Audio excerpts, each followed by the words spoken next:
Today is day 3 of classes, and a quick review of what we've done so far. Let's take a look at the class that we've slowly been creating, and we keep putting more and more stuff in it as we learn new things. Once again, I have this thing called a UML chart, and basically it's just a paper-written example of what I want to put in my class before I go ahead and write it. So on the first day, we started and we decided we wanted to create a class called Circle. Now in Circle, we said we only needed one field, okay? It's called a field, one variable, that's radius. In front of the radius, there's a minus sign. Why? Because we want it to be private. We don't want the user, when they're writing a program that uses this class, to accidentally mess up radius. And we said it should be of type double. That's the only field we needed. As we moved along down, I have pluses in front of all of these methods, meaning they are public. The first method we called was set radius. In my parameter list, I have a double coming in, and its return type is void. We call this a mutator method. Second method we have was get radius. What if I want to know what the radius is? When I wrote that method, I had nothing in the parameter list, and my return type was double. We called this an accessor method. The next two we wrote, the first one, again, is a public because it has a plus in front, was called calc area. Nothing's coming in because we already know what the radius is. It's stored in my object, okay? And it's of type double, it's return type. And we also had calculate circum to get the circumference.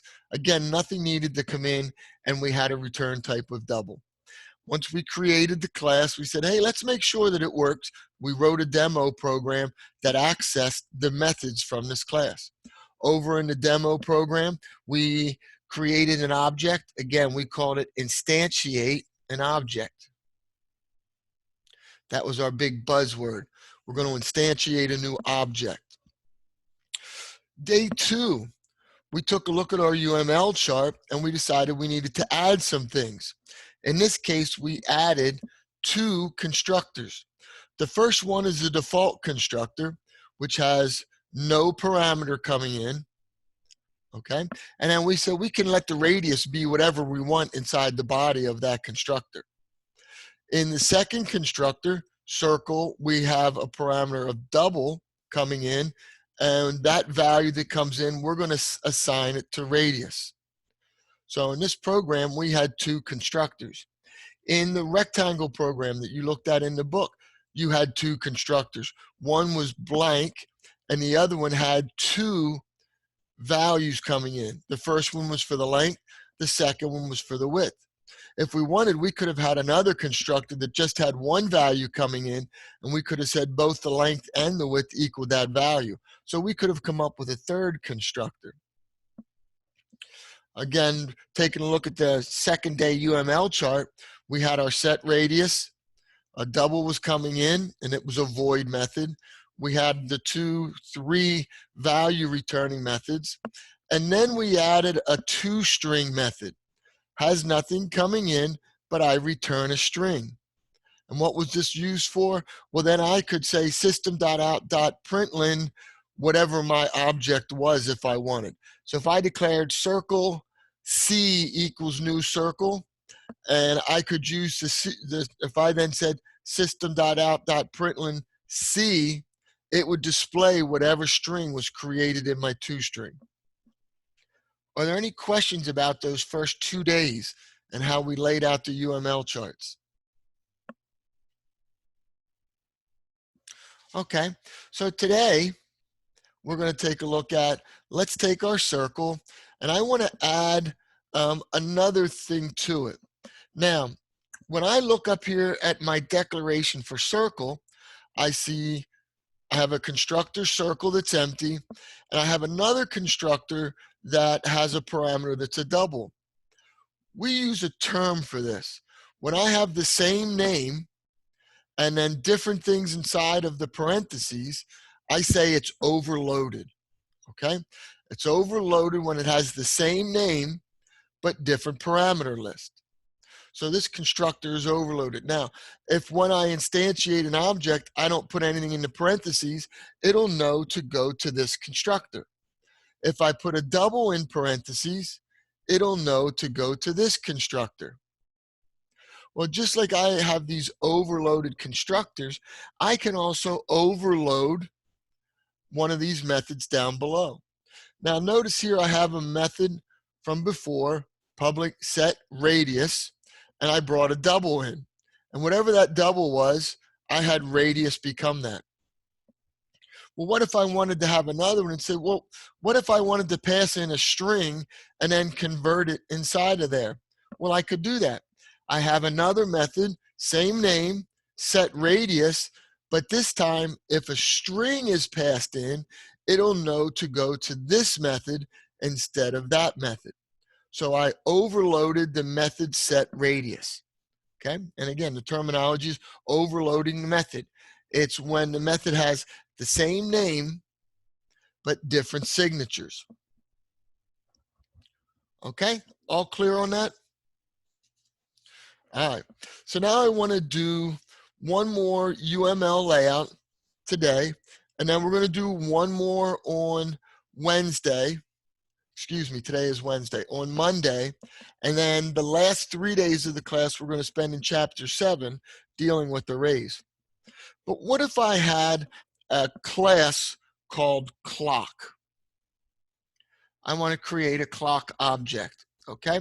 So I'm telling you, I want you to create a class clock. And yeah, we have a student who slept through his alarm, even though he doesn't realize he's in the wrong class, but that's okay. See you, Galen. Okay, so I have clock here.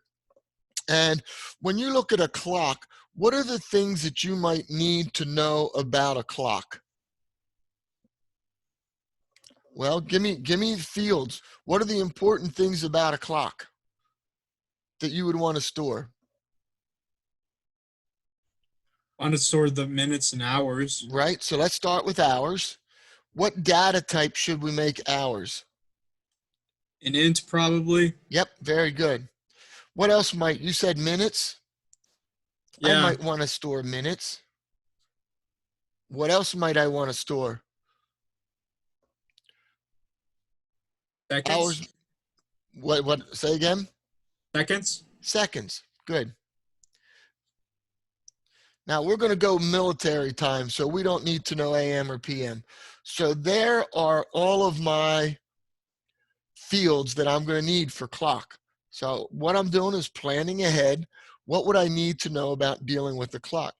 Okay, so after our fields, what's the next thing that I would include in my clock class if I was writing one?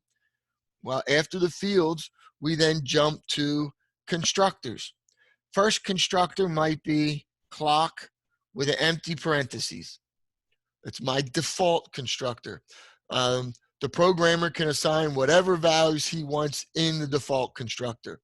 Usually I'm thinking if I unplug the clock and turn it back on, it's going to be 12:00 kind of deal. You know, so I might have this clock in parentheses, and then I might say something like hours equals 12, minutes equals 0, and seconds equals 0. Something along those lines. That would be my default constructor. My next constructor might have 3 ints coming in. Hours, 1 for the minutes, and 1 for the seconds. Okay. If I wanted to, I could have a third constructor with 1 value coming in. And if I did, I could set hours to that value coming in, minutes to that value coming in, seconds to that value coming in. But I don't think I need to have multiple ones. Let's see, what else might I want to add to this? Well, what if I all of a sudden say, hey, I want to be able to set the time. So I'm going to create a method. It's going to be public, so I put a plus out front, set time, and it looks like I'm going to be bringing in an int an int and an int, and I might have a return type of void. Let's see, what else could I put in here? What if I just wanted to specifically, you know how in some you can hit a button that adds to hours? So I might, you know, I'm thinking, okay, I'd like to add hours. And what would be in that method inside there? All I would do is just add one to hours. You know, I could have a method called add minutes, add min. When I click on it, I could add just one to minutes. You know, I'm thinking about my car, how I can do the add hour and the add minutes. Okay. What if I said, well, wait a minute, what if I'd like to add 5 hours to that? Well, here might come into play an overloaded method. This time, instead of adding one like I have up here in add hours, what if I wanted to do this and pass in the value 5? So I could add 5 to hours. So here again is another example of an overloaded method. Just like I have that, I might want to add multiple minutes. So I'm going to go with the same name. It's a void return type. And, you know, again, I have another overloaded function. Okay. And then finally, I'm thinking, you know, what if I wanted to add one more? What if I say, yeah, we definitely want to have our toString. And remember, the return type in a toString is a string. So just quickly, if I was thinking, hey, I wanted to write a clock class, that might be some of the things that I'm thinking about putting in there. Are there other things that you could put in? Yeah, I mean, we have a set time. We could put in a get hour, a get minute, a get second if we wanted to. So we could put a lot of different stuff in this class if that's what we really wanted to do. Are there any questions? Okay, so a quick review of clock. Today we added in overloading, and hopefully you're starting to get a pretty good feel of how to create this UML chart first to create the class, and then you would be able to write a demo program to check and see which of all these work.